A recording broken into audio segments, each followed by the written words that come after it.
देखिए, बांग्लादेश में जो है तख्ता पलट हुए लगभग 1.5 साल हो गया है, 15 महीना के आसपास। और जब से वहाँ के प्रधानमंत्री शेख हसीना इंडिया में ही है, तो आज वो इनके बारे में कोर्ट में सुनवाई था।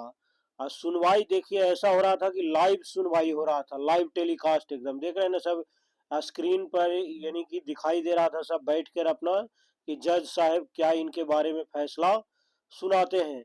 ये कोर्ट का है अंदर का, जहाँ वकील उकील बैठकर वहाँ की सुनवाई कर रहे हैं। कोर्ट के अंदर जो मौजूद वकील है जो अपना डिसीजन सुनते हुए है, यही क्या हुआ था, क्या सुनाया गया, वो सब आज सुनाता हूँ आपको। कराए शेख हसीना को फांसी की सजा, मैंने सुनाया वहां की कोर्ट ने। बांग्लादेश कोर्ट ने तख्ता पलट के दौरान लोगों की हत्या का दोषी माना है। यानी शेख हसीना को बोला कि आपने जो हत्या का दोषी आप पर आरोप लगाया गया है, 15 महीने से अभी ये रह रही है भारत में ही। उसके बाद देखिए, एक तो वहां के प्रधानमंत्री शेख हसीना, और दूसरा वहां के जो गृह मंत्री थे उसका नाम था आस दुजमान खान कमाल को फांसी की सजा सुनाई गई है। ये दोनों को सुनाई गई है। कौन सुनाया? तो ढाका की इंटरनेशनल क्राइम ट्रिब्यूनल ने सुनाया। और मानवता के खिलाफ अपराधों को ये जो कोर्ट है वह दोषी माना। ट्रिब्यूनल ने अगस्त 2024 के छात्र आंदोलन के दौरान जो हत्या हुई थी उसी का इनको मास्टरमाइंड कहा है। शेख हसीना तख्ता पलट के जब से हुआ है वह भारत में ही रह रही है, और लगभग 15 महीना के आसपास हो गया है तभी से हुआ लेकर अभी तक भारत में ही रह रही है। जब वहां पर इस तरह का डिसीजन दिया तो पूरे बांग्लादेश में इसके खिलाफ हिंसा हो गई। सरकार भी हाई अलर्ट की घोषणा कर दिया। ढाका जो बांग्लादेश की राजधानी है वहां पर लगभग 15,000 पुलिसकर्मी को तैनात कर दिया। और हिंसक प्रदर्शनियों जो प्रदर्शन कर रहा है उस पर पुलिस को कहा कि आप गोली चलाइए, गोली चलाने का भी आदेश दे दिया है।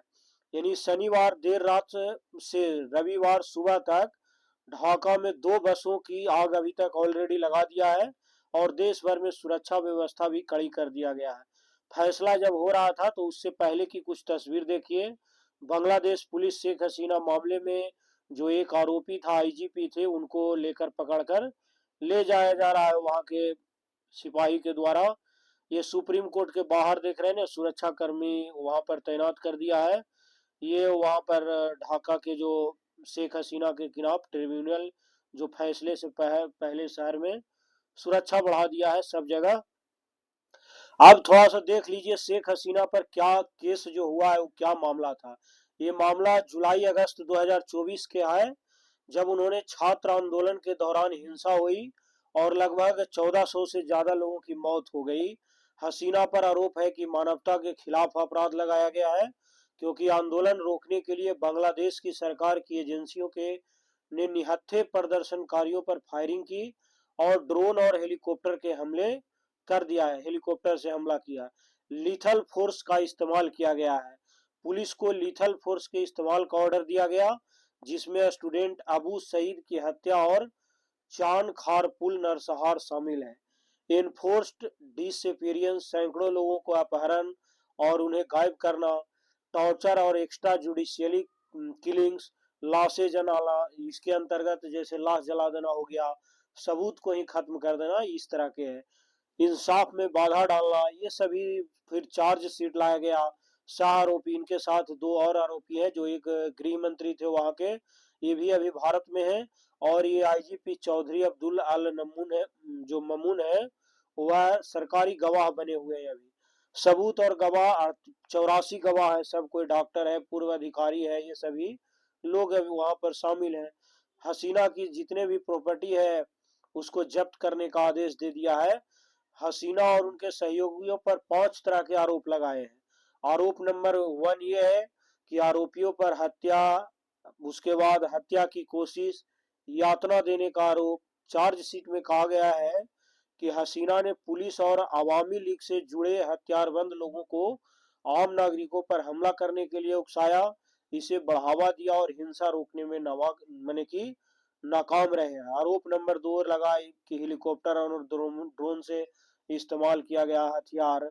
इस तरह से टोटल 5 आरोप लगे हैं। अभी जब शेख हसीना यहीं रह रही है, अभी तक मैंने जुलाई अगस्त 24 में मरा, उसके बाद से अभी तक ये इंडिया में रह रही है।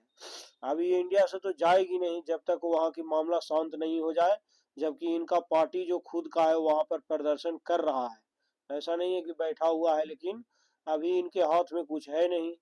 तो देखिए क्या होता है आगे। अभी तो ट्रिब्यूनल ने फांसी की सजा सुनाई है, तो इंडिया से आकर उसको तो हिम्मत नहीं है कि लेके जाके फांसी देगा, और इंडिया इनको बरी भी नहीं करेगा, यहाँ से भेजेगा भी नहीं जबरदस्ती। तो आगे फिर देखिए क्या होता है, वहाँ का सुप्रीम कोर्ट क्या डिसीजन देता है।